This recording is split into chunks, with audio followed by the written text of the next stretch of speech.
Hello, ladies, and welcome to the NFRW Empower Hour. I'm so excited that you were able to join us with our late invitation from NFRW this evening. But I'm happy that you're here. My name is Glennis Chester, and I am your host for the series that provides in-depth discussions on issues that are forefront in today's culture, giving you the tools to speak with authority on important political subjects.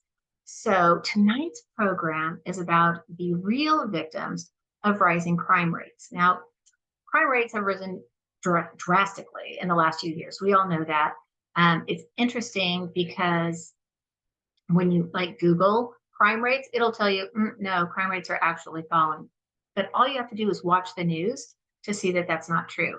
If you watch on any given night, we see everything from illegals pouring over our southern border to increased drug use and drug-related deaths. We are told to be vigilant because there are human traffickers and their victims everywhere.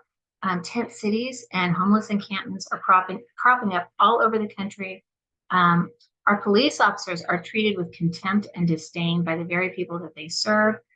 And it's just become an epidemic. Now, if you live in a large urban city, then you have no doubt witnessed the results of rising crime firsthand.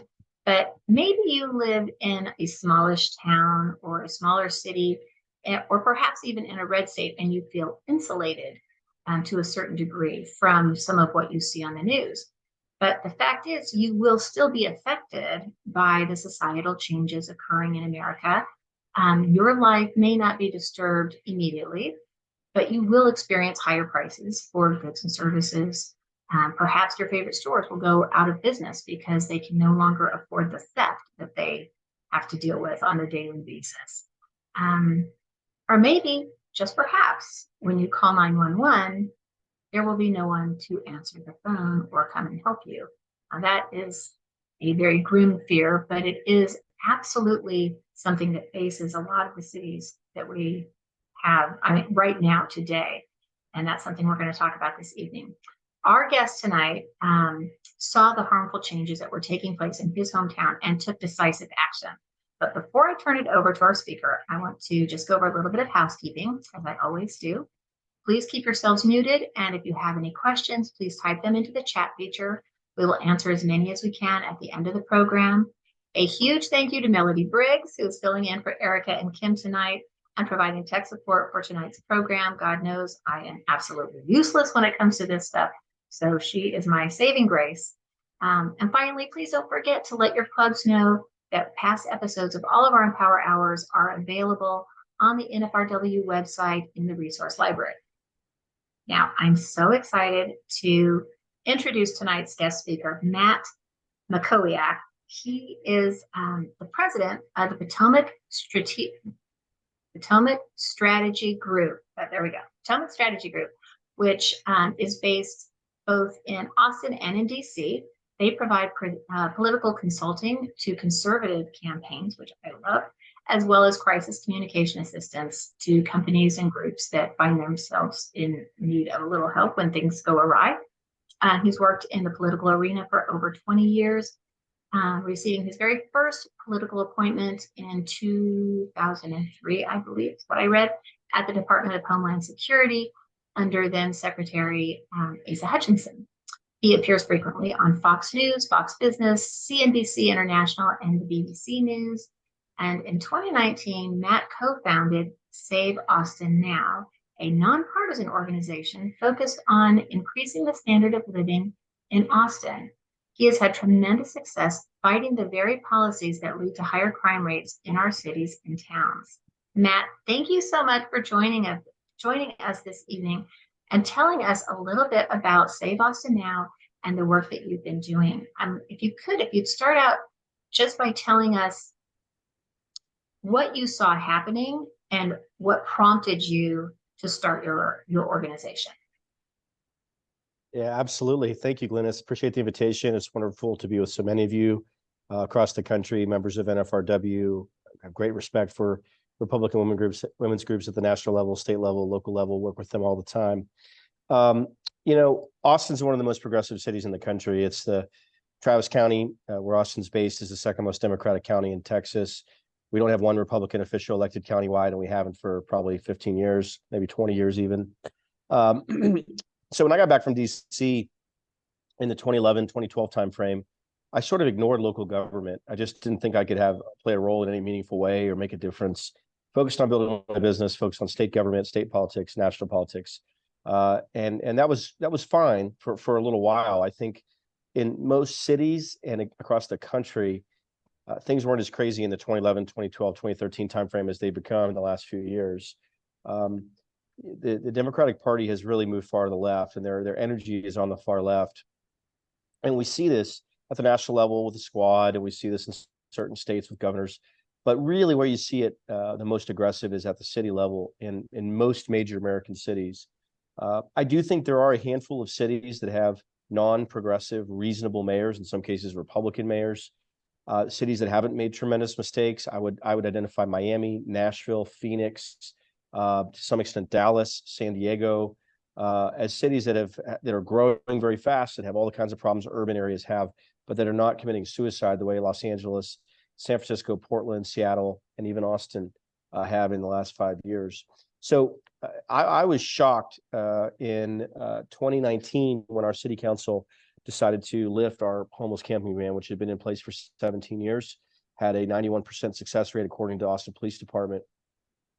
It said you can't camp in the city limits and you can't sit or lie in the downtown tourist portion of the city. And if you do, you'll get ticketed. And if you don't settle your ticket, you could eventually be arrested and go to jail. There was literally no problem in our city that they were trying to solve.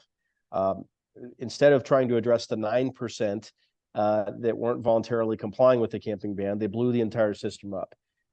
I was not part of the feedback that the city council got at that time about not doing this, about slowing down, about studying it, about not making a mistake. Mostly because at that time, I really didn't think I could play a meaningful role at the local level. I was shocked. So that passed in July of 2019, and I was shocked. They have an August vacation period at the city level in Austin. So they went off on vacation for 4 weeks. Over those 4 weeks, the sort of organic negative feedback that I was seeing across the city, not just downtown where I office, but across all sectors of our city, was so intense and so overwhelming. I started thinking, wow, this is an issue that may be able to break beyond sort of the partisan borders that sort of limit, what's possible.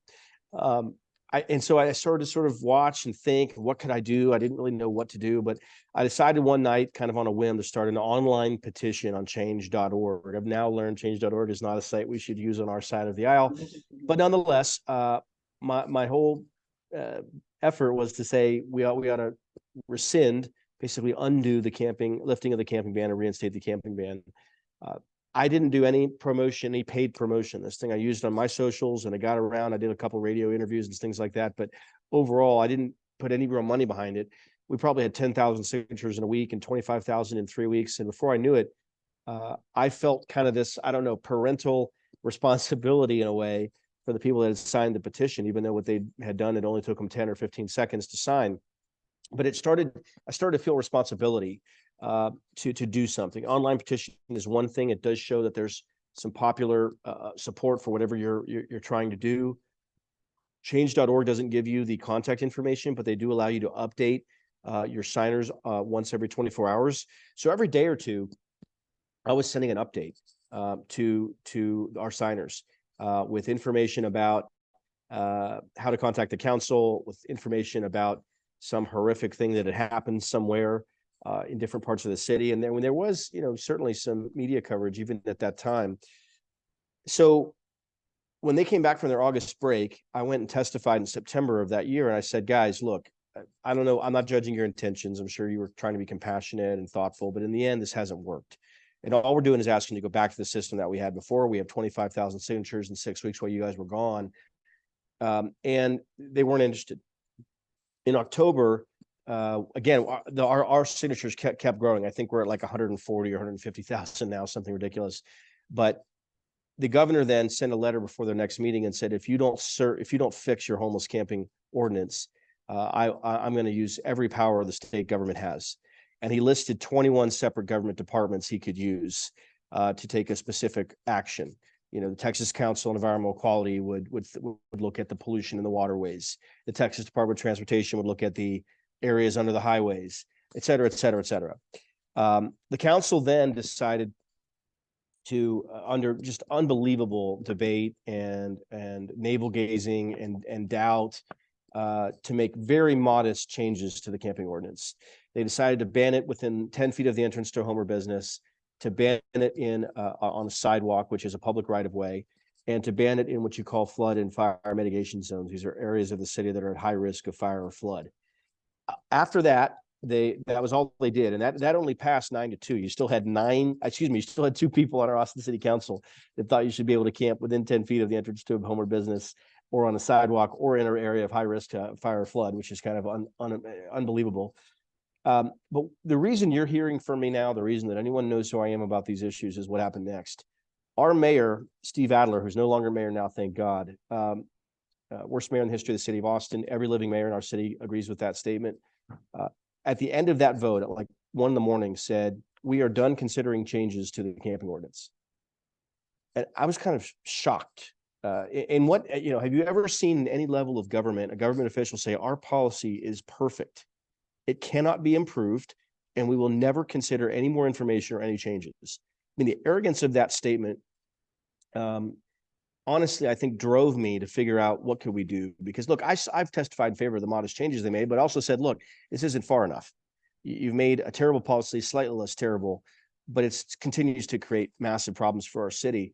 And it was affecting, like you see in major American cities, it was affecting tourism, it was affecting public safety, public health, it was affecting every neighborhood, every underpass, every park, tons of businesses, you name every hotel, almost every apartment building. The list goes on and on and on. Throughout that time, the city was considering proposing a homeless shelter in South Austin, a poor area, half a mile from two majority minority schools in Austin. And I started this, I was watching this fiery Latina Democratic activist named Cleo Patricic, who was showing up. She started a group called SAFE. I don't even remember what it stands for, Safe Austin. But she was going there to fight the location of the shelter, not because she doesn't think we should have shelters, but she doesn't think they should be near schools, which I think is a position hopefully 90% of people would agree with. She started holding town hall meetings. The first one she invites the city council member to come to, they didn't come. They shamed that person so badly that when she held the next one, they came. Did the same thing with the fire chief, same thing with the police chief, same thing with the mayor. And over 3 or 4 months, all of them started to show up. This was no budget, no sophistication. It was Facebook organizing local events at a local church, earning media. And in the end, she killed the location of that homeless shelter. And I thought to myself as I watched that, in spite of this online petition I created, in spite of these modest changes that had less to do with my petition and more to do with the threats the governor was making, that I started to see a path. I started to become convinced that local activism can work, even in a city that is heavily Democratic. So Cleo and I kind of started a professional speed dating engagement, where we started to get to know each other over a couple of months, and we tried to figure out if we could work together and partner on trying to overturn the camping ordinance. And over time, this is a long story. I'm sorry I'm going on and on about it, but in the end, we decided to create a nonpartisan organization called Save Austin Now that focuses exclusively on standard of living. We don't get involved in partisan stuff. And I'm as Republican as anyone you'll ever meet. I'm as conservative as anyone you'll ever meet. I've been the Republican Party chair for 7 years. I've elected 5 members of Congress. I've worked in the Bush White House. I'm a very conservative guy. That said, Cleo and I both have believed from the beginning that local issues, city issues, are simply not partisan. These elected officials are not elected on a partisan basis. They are not nominated in primaries. They may claim to be Democrat or Republican, but in the end, they're elected broadly by the electorate, and they are not serving a partisan agenda or engaged in party primaries at all. And so we simply do not believe local issues should be partisan. In fact, when they become partisan one way or the other, we think it's probably not a good idea. And so we don't get involved in national issues on this local group. County party, all the stuff I do professionally, I get involved in all those things quite a bit. But on local things, we stay super focused. If it doesn't affect standard of living, we don't get involved.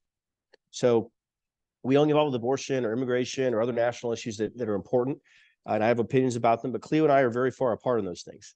And the one rule we had in the beginning was we're not going to do anything we both don't agree on. And it took a little time for us to kind of get to a place where we could trust each other, we could really work together, or where we compromised together. But we kind of felt like if she agrees and I agree, then it's fundamentally nonpartisan. And that was honestly, of all the things, ways we've done what we've done in Austin, that bipartisan aspect of what we've done has been so important. I can't tell you how many people who've supported us have said the fact you guys are bipartisan is the reason I'm interested in supporting you. A lot of people are not super partisan. They don't necessarily understand parties, what they believe. They don't know. They don't really subscribe to one or the other, even though I know we're all solid Republicans. But in particular local issues, this should be about: is your neighborhood safe? Is your school a good school? Is your city safe? Can you afford to live there? Can you afford? Is your commute reasonable? These are fundamental, basic, standard living questions, and all we want is a city that has policies that make sense, that make it more affordable to live there with a more reasonable commute, and a safer neighborhood with good schools, and a good standard of living. That's what we focus on. So with all that preamble, we started in 2019, really in September of 2019, and we decided we were going to try to overturn the camping ban, because it became clear to us that they weren't going to do anything through the council. So it didn't matter how many online petitions we did. We had to go directly to the voters. They made that decision for us. So we started building a grassroots organization, literally day by day, every single day. I've worked on Save Austin now every single day, including holidays, since that began. At this point, we are the largest grassroots organization in Austin, and it's really not even close. We're probably larger than the next three largest combined. And I don't say that to brag. I say that to hopefully inspire all of you, whether you live in a rural area and things are pretty decent, or you live in an urban area and things are a disaster. Everyone can do something. Everyone can organize somehow, some way, in their own neighborhood, their own county, their own state, their own city. I didn't think I could, but if I can do that in Austin, you can do that wherever you are, if it's something that you want to do. And you're obviously involved at the NFRW level. My guess is you're involved at the state level, maybe even at the local level. So you're already involved. How do we build the largest grassroots organization? We did 2 petition drives to put Prop B, what became Prop B, on the ballot to overturn the camping ban. The first one we did, we turned in 26,000 signatures. They said we didn't have 20,000 valid. We don't believe that they were correct about that, but we had very limited options. We did sue, but we basically were forced to do a second collection starting from zero, which I assure you is unpleasant. It's like digging a hole, spending half the day digging a hole, spending the other half filling it in, waking up the next morning and doing it again. But there was value to it. We became more efficient. We collected a lot more data. We ran a much better campaign to collect all those signatures. And in the end, we collected, I think, about 2,000 more signatures in about a third of the time, much more efficiently. We turned in 28,000 petitions, and we were validated at 96%, the highest percentage in the history of the city of Austin. That then led to a 10 or 12-week campaign where we had to pass Prop B over the objection of our mayor, over the objection of 9 out of 10 council members, over the objection of every single Democrat elected official in our city, over the objection of most of our local media organizations. In that time, we raised $1.9 million from about 6,000 individual donors. We had a highly sophisticated campaign, and we won 58-42 in May of 2021.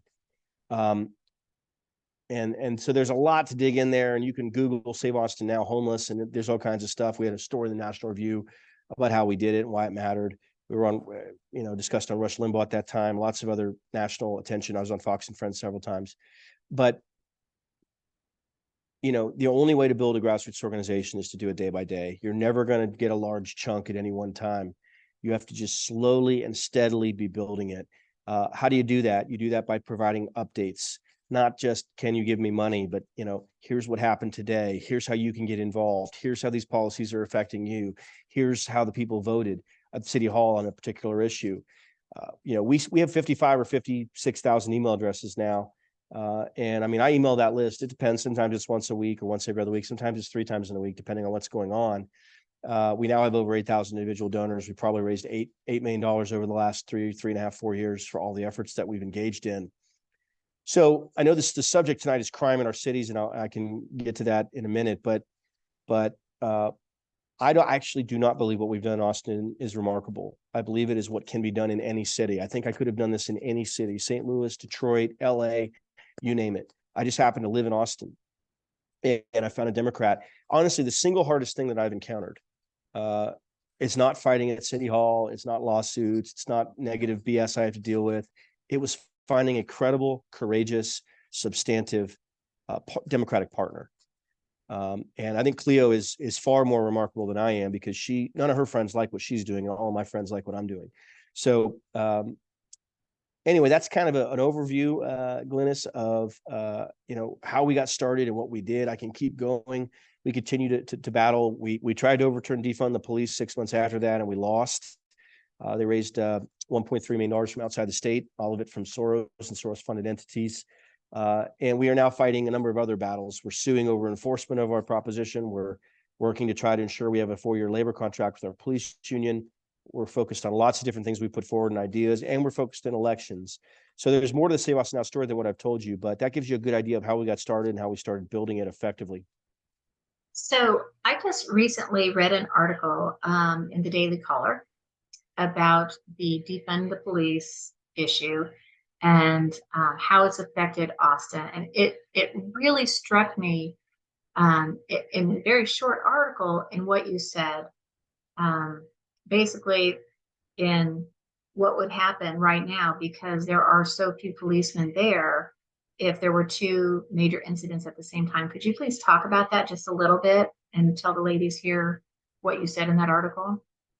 Yeah, and not knowing, where you all live individually. I know you all are all over the place, in terms of all over the country geographically. But look, any city that defunded its police, and I would say probably 12 of the top 15 cities in the country defunded their police, are all facing significant, almost crisis level police staffing situations that are not sustainable and that are heading the wrong direction.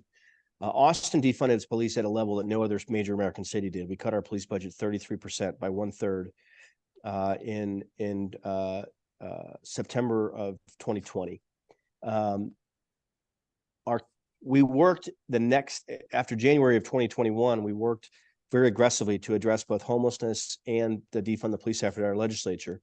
One of the we have a significant advantage in Austin that we don't have in places like Los Angeles or San Francisco, and that is that we have a state government that is reasonable, and we have courts that enforce the law and care about constitutionality.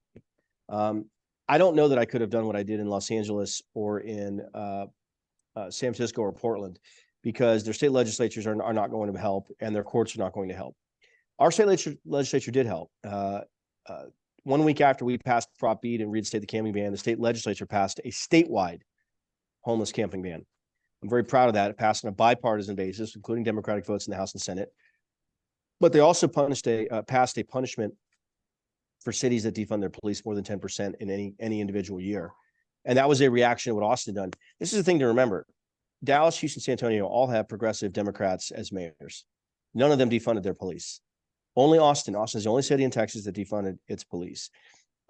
Since that happened, and we tried really hard, we put a very thoughtful, bold reform plan together that we put on the ballot in November 2021. We lost 60-40. There's a lot of reasons for that. We did an after action process to try to understand it. We learned some hard lessons. But we are now 450 officers down from where we were when defund started. We were at 1,800 available officers, headed to 2,000, which is the number you need. The national standard for safe cities is 2.0 police officers per 1,000 population. We have about 1 million people in Austin. That means we should have about 2,000 police officers. Before defund, before George Floyd, we were heading in the right direction, getting to 2.0. We are now at 1.4, 1.5, and we're dropping fast. We're losing on average 15 officers per month to attrition. They're getting hired away. They're retiring early. They're taking their retirement. And our recruitment is terrible. It's just terrible. The reputation of the Austin Police Department is good professionally, but the reputation of Austin as a place to be a police officer has never been worse. And I could substitute LA, San Francisco, Portland, Chicago, New York, DC, Honolulu, any number of St. Louis, Detroit, Atlanta, any number of these cities for Austin. I could be telling you the exact same story. The numbers would be slightly different, maybe a little bit more, a little bit less, but generally speaking, it's a huge problem. Now, the legislature did require that they put the money back in, and they did that the next year. The problem is that they created they canceled 2 cadet classes that were scheduled. They delayed the graduation of the one that was ready to graduate, and we've now had this significant attrition of 15 a month when we only gain 40 or 50 officers a year.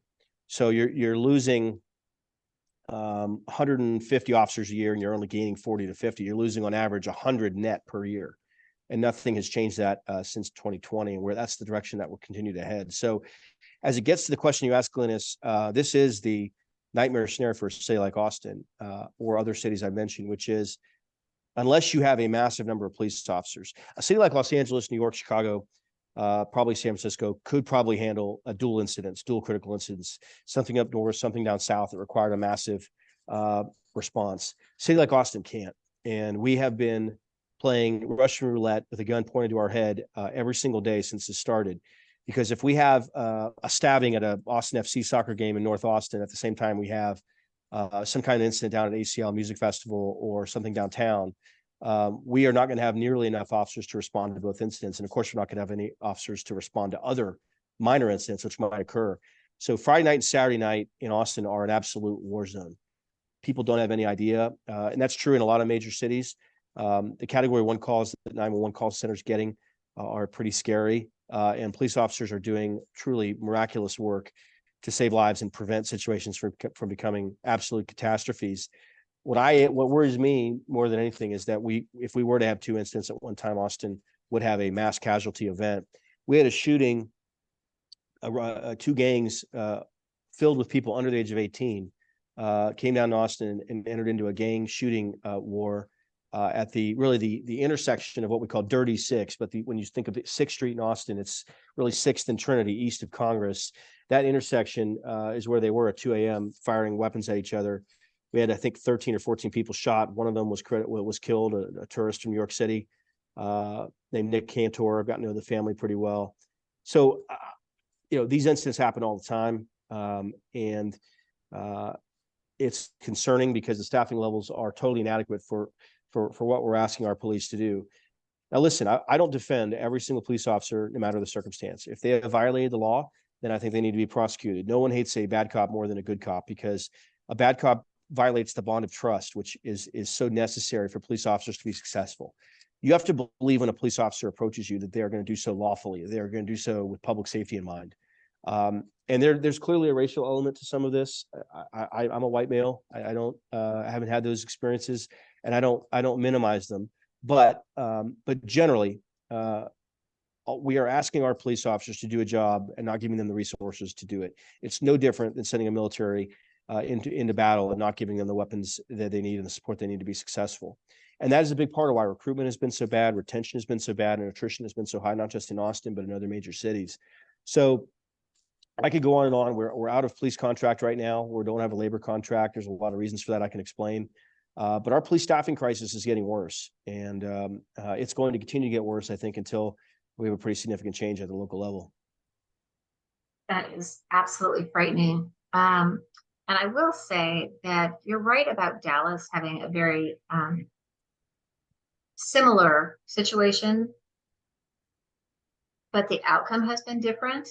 And I find it interesting, and this was actually a piece of news that I picked up a couple of months ago, that the Dallas mayor, Eric Johnson, I believe that's right, has been a Democrat forever and has, done all the things, but it's the crime rates and the results of the crime rates, the rioting at night, all the businesses that are destroyed because of the gangs and the street fighting and just the nonsense that goes on, and the lack of police presence. And they didn't even defund the police, but they couldn't keep good officers. They were having a hard time keeping the number of officers that they needed.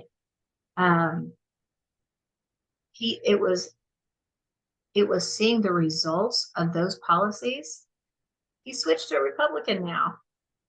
And he says he came into office as a Democrat and he's leaving as a Republican, which I think is pretty cool.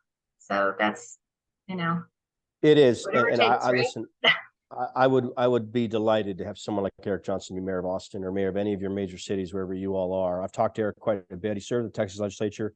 He was I think a mainstream, probably mainstream Democrat, ran for mayor twice as a Democrat, even though it's a nonpartisan office. But you're right. He has been awakened, I think. Everybody talks about woke being to the left. He's been awakened by the extremism of the left and how their policies have failed in urban areas. And so, look, he's not going to face the voters again. I don't think he probably would be successful running as a quote Republican in Dallas, but No. he's been a very successful mayor, and he's had a tremendous partnership with your police chief. There was a great story in the Dallas Morning News, I want to say maybe 3 months ago, about how violent crime has gone down in Dallas, and really the approach that they've taken. It's not just that they didn't defund their police, which it's sad to say that that's like a smart policy. That should be the norm. For major American cities, it's not the norm, it's the exception. Miami, the cities I mentioned, Miami, Nashville, Phoenix, Dallas, Houston, San Diego, those cities are nowhere near as bad from a crime standpoint because they didn't defund their police. But they went further than that. They've hired their police, they've given bonuses, they've improved retention. They have a very smart data-driven policy and a great police chief right now. And it's made a huge difference. And so I congratulate him. I'm thrilled that he's serving as mayor of a major city. I'm thrilled that he's identifying now as a Republican, and he's doing it because, and as he wrote in the Wall Street Journal op-ed, I think 2 weeks ago, he believes that we need mayors who are willing to be Republican in major cities who are going to take on these major challenges. I really didn't know Eric very well. I went to a fundraiser downtown for him maybe a year ago, mostly because I wanted to meet him and just hear from him. We had a chance to talk quite a bit. He is very sober, not just about the policing issue, but also about the homeless issue. And if you live in Dallas, you may not have a perfect opinion of everything he's done and agree with everything. But I can tell you, if you look at the top 15 cities in the country, he's probably the best mayor based on the actual results of the policies of what's actually happened. Dallas is thriving. It's booming. They've done so many different things that have been successful. He's been successful electorally. He's been successful in bonds. He's been successful in affecting the membership of the city council. He was unsuccessful in getting rid of your city manager, but I do think he stay tuned. There may be something on that here in the next few months. So that may be more about Dallas than people want to know, but Dallas is a perfect example, though, of you could look at Dallas and Austin, right, or Dallas and LA, or Dallas and San Francisco. And if you just compare policy decisions, outcomes, crime rates, the comparison and the difference would be very stark. And I think he saw that himself. He saw how radical the left was, how much BS he had to deal with, putting forward common sense policies. And I think in the end, he just had enough. Yes, I agree. I was very impressed with the article that I read. I've not had a chance to meet him myself, so and I don't live in Dallas, so it's kind of way for me. But anyway, okay. So do we have? I don't see any questions in the chat. I did have some that were sent to me earlier that I want to give to you. So let's see. Okay. So if these sound familiar, ladies, you'll know. The Dems own the narrative on being compassionate and forgiving because they are not prosecuting nor sending people to jail. How do we show that it's truly compassionate to help those with drug and mental issues while protecting Americans from those who really do wish to do us harm with jail time? That is such an important question. I'm so grateful for whoever asked that. And I'm going to need a few minutes to walk through this because you've raised two important issues. There's the issue of these Soros prosecutors that aren't prosecuting crime. And then there's the issue of drug addiction, alcohol addiction, which is fueling our homeless crisis and our crime epidemic in our cities. And look, the things are connected. There are some unique aspects to them, but they are connected. Let me take the second one first. Of the 15 major cities in the country, 12 or so of them are pursuing a so-called housing first policy approach on homelessness. That is to say, you cannot tell a homeless person they can't sleep somewhere or camp somewhere unless you can provide them housing. That's the first thing you can do. It's the first thing you have to do. Save Boston Now is in favor of ensuring that homeless have safe places to be. We don't want people to be, living under bridges and living in 110-degree heat in August. But if you take someone who has a drug or alcohol addiction problem or has a mental health challenge, or in many cases has both, and according to the UCLA study from 2 years ago, roughly 3/4 have a drug and alcohol addiction problem and roughly 3/4 have a mental health challenge. The overlap must be at least 60% of the overall population. But if you take someone who has one or both of those situations and you say, here's a hotel room, here's a motel room, here's an apartment. Yes, you have taken them out of a dangerous situation. You put them in a perhaps more safe situation, but you haven't fundamentally addressed the underlying root causes of why they're in the position that they're in. And so we take the position that treatment first is a better policy approach. first of all, if someone is not on their mental health treatment plan, or if they're addicted, they're not going to be making good decisions. You're going to put them in a safer place for them to abuse alcohol or drugs, or to not be, mentally competent and sharp. If you can address those things first and you get them in a good frame of mind, then they can start making good decisions. Then you can start putting them in shelter situations, and they won't get back into the death spiral that they've been in. We as a country, as a state, as a county, as a city, do a terrible job with mental health treatment. It's a very complicated policy area. I don't profess to be an expert at it. I do think in the last 30 years, as we've gotten rid of involuntary commitment, it has made it harder and harder and harder to get people into mental health treatment facilities without just some kind of overwhelming evidence or the person really wanting to go. But that said, we have to prove and demonstrate that Housing First has failed. San Francisco is the best example of this. I don't have the numbers in front of me, but the amount of money they spend on homelessness is astounding. It's billions, if not tens of billions, over the last decade. Their homeless population has probably tripled in the last 10 years. It's gotten to a point where it's so far past a point of no return that I honestly don't even know what they could really do at this point. In LA County, for example, the LA Times reported 2 years ago, they had 100,000 homeless, 60,000 in the city limits. In Austin, we think we have between 5,000 and 7,000. That's double where we were when the camping ban was lifted. It's down from the high of 12 or 13,000 before Prop B passed. But still, doubling your homeless population in 3 years is an unsustainable trajectory. And that's only because we were able to not quadruple it because we passed Prop B. So I think the first thing is we got to get serious about treatment. It's important to understand the homeless population has really three categories. They have the transitional homeless. These are people who've been homeless less than 6 months. Some of them have fallen on hard times, lost a job, had a medical bill they couldn't afford. And if you interdict their situation within the first 6 months, you can get them to a point where they can be self-sufficient again and not become a full-time, lifelong homeless person. The long-term homeless are people who've been homeless longer than 6 months. And I've talked to experts in this area quite a bit, people like Alan Graham at Community First Village in Austin, people at Haven for Hope in San Antonio and other locations who take the view, having worked in this area for decades, that if a person's been homeless more than 6 months, the odds that they remain homeless the rest of their life are very high. It's almost that all of their muscles, not just their physical muscles, but their intellectual muscles atrophy because of the physical, emotional, and psychological damage of being homeless. The hopelessness that comes with that, the survival mentality, the sort of inability to interact with people, make rational decisions, make good decisions. So you have to address those two populations separately. On the transitional homeless, you want to get them detoxed. You want to get them into a safe place. You want to get them job training, focused on getting back on their feet, on a path to their own housing. And that can be done fairly quickly. And Haven for Hope in San Antonio is the single best model I've found across the country. $100 million facility, $22 million annual budget. 1,700 people sleep there every night. They have a residency requirement. You have to have lived 9 months in your life in Bexar County in order to sleep inside. If not, you sleep outside on a paved area that has misters, that has lockers, that's fenced in, that's secure. And they have all homeless service providers and all city departments and case management in-house. It's a fabulous facility.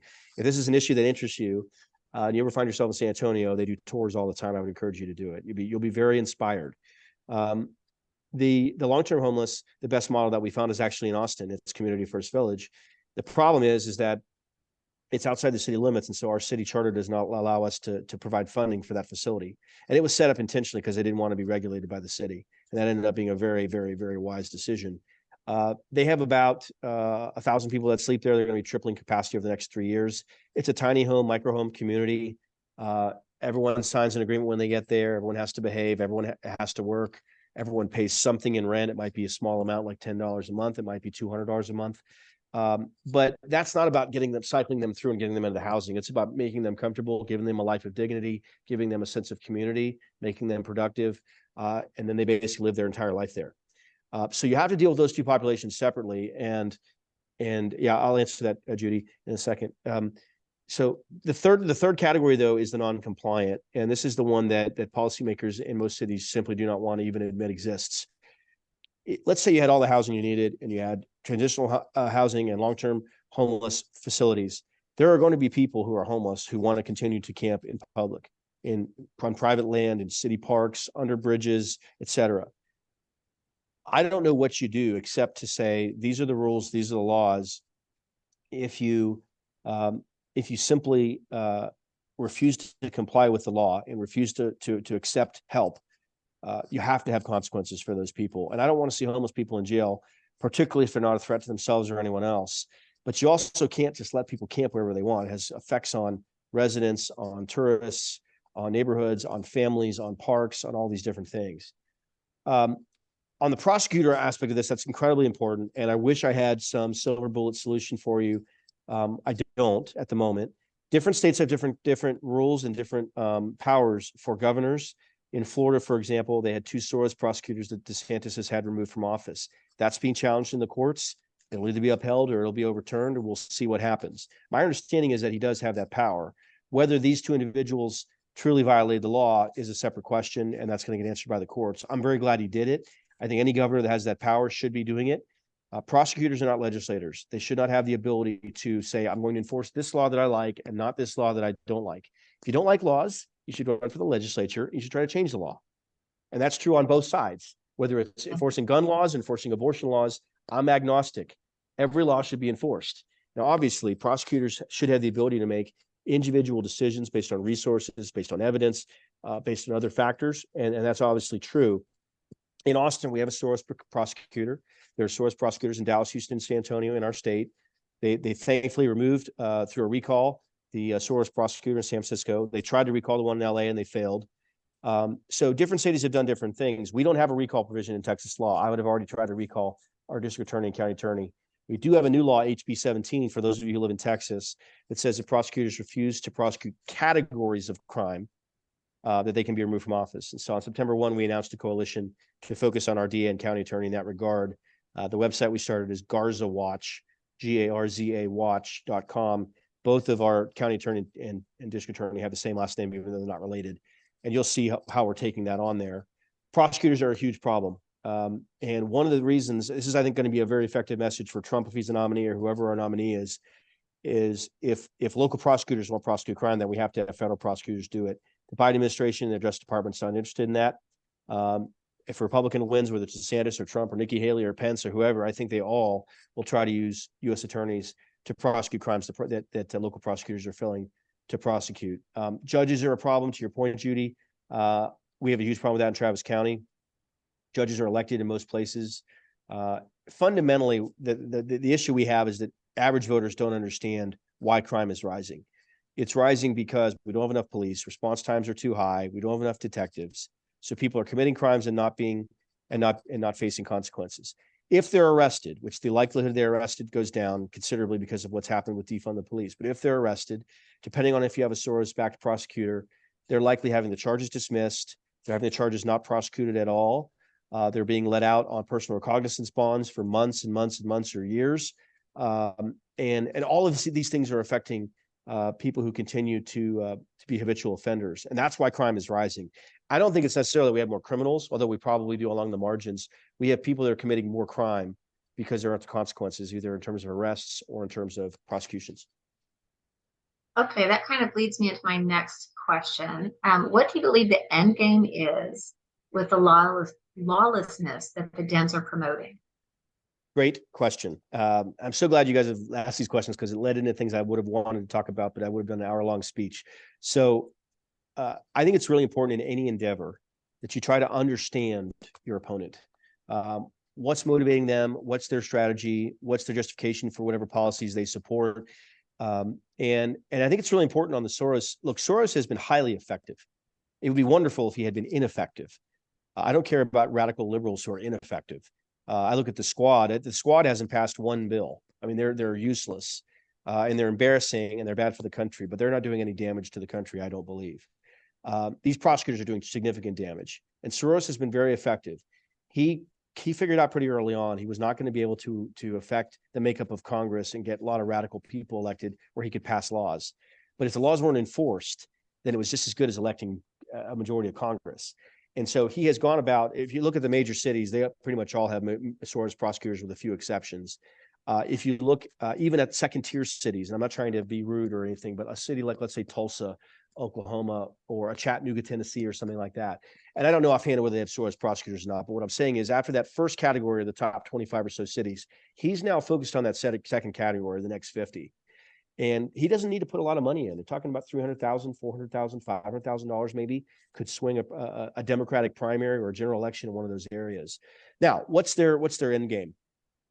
I believe, and I've talked to a couple of people who are kind of experts on Soros and have studied him for a long time, that he wants a national police force. He wants to basically erode the power that states have a federalized, centralized national government that can determine what the laws are and then enforce them in the states. One of the problems that Democrats have is even when they have the White House and the Congress, when you have red state governors and red state attorneys general, half the states are generally fighting back and they're not doing what the feds want. Obamacare being an example of that with Medicaid expansion. There still are 10 or 12 states that have resisted, including Texas. So they want to do that because they want to do national gun control. They want to go out and collect guns, and they can't do that right now with states who wouldn't participate. So I think what they want is they want things to get so bad in our cities that eventually people are going to call for a federalized police force because that's the only way we can get control again. That's the scary 10, 20, 30-year plan. And that's why it's so important that, we fight back at the local level, we fight back at the state level, we fight back at the federal level. And that's why the 2024 election is so important. I don't care who our nominee is, that person has to succeed. We have an opportunity, given how radical the Democrats have been, given how poor Biden's record is, and given what's happening in our cities. They have to be strong, wherever they are. Okay, well, that may actually answer this next question, sort of. But let's see what you think.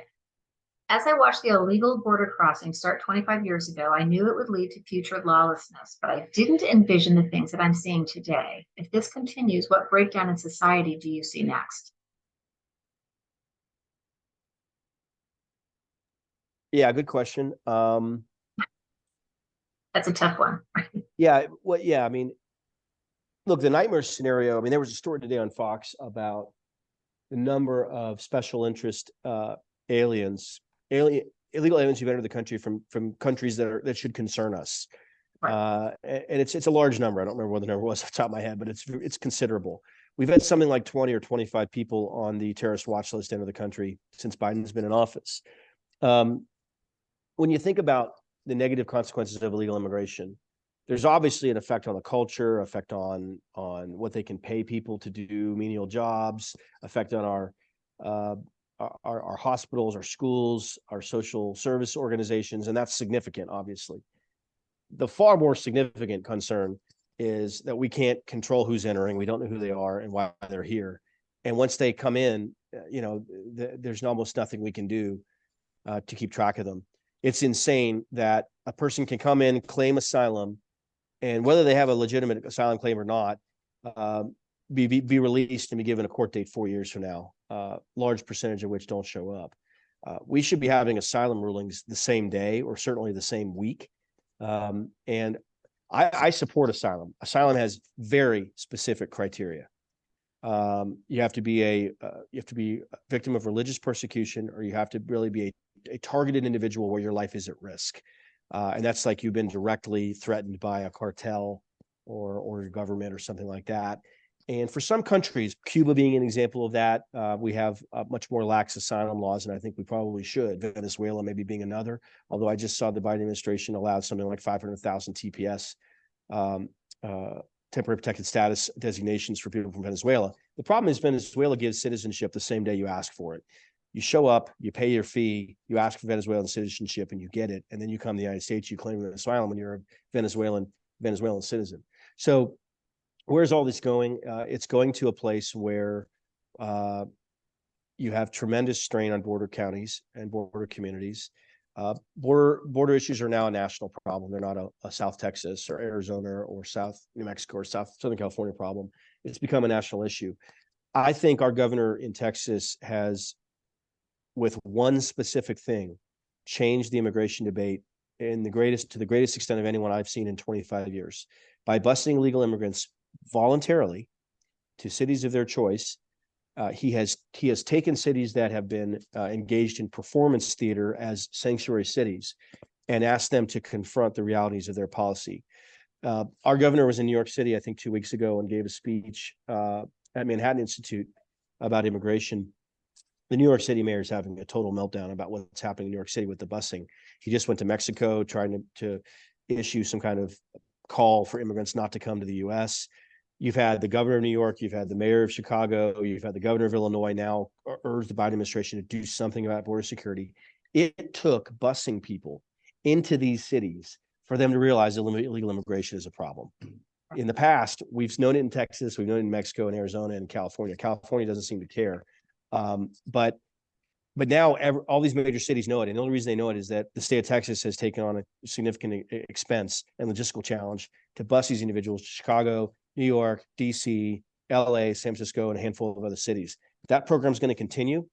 And we'll see, what happens. I think immigration is a significant political vulnerability for Biden in the presidential election next year.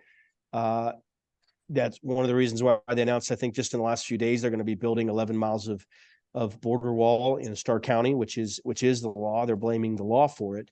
But I haven't seen the Biden administration focus on not violating the law or the Constitution very much since they've been in office. So I do think that's a recognition that where we are right now is politically poor for the White House. I absolutely agree with you 100%. Thank you so much for coming on tonight. I appreciate it. I know it was not what you planned to do this evening, so I appreciate you being here, as I do for all my ladies that always join me on the Empower Hour. And don't forget, you can always watch our programs because they're recorded and on the NFRW website. Matt, if there's anything I can ever do for you, I can do for you. You have my information. I'm happy to help in any way that I can. Ladies, this is our final episode of the Empower Hour, and I just want to say that it has been a genuine privilege to spend time with each of you every month, and I hope that you'll continue to educate yourselves so that you always have the talking points that you need on every one of those important political subjects when it arises, because you need to be the one in the room that has the answers. Don't wait for someone else. You're the voice, you're the one. So thank you, ladies, for joining us every month. It's been an honor. I've loved it.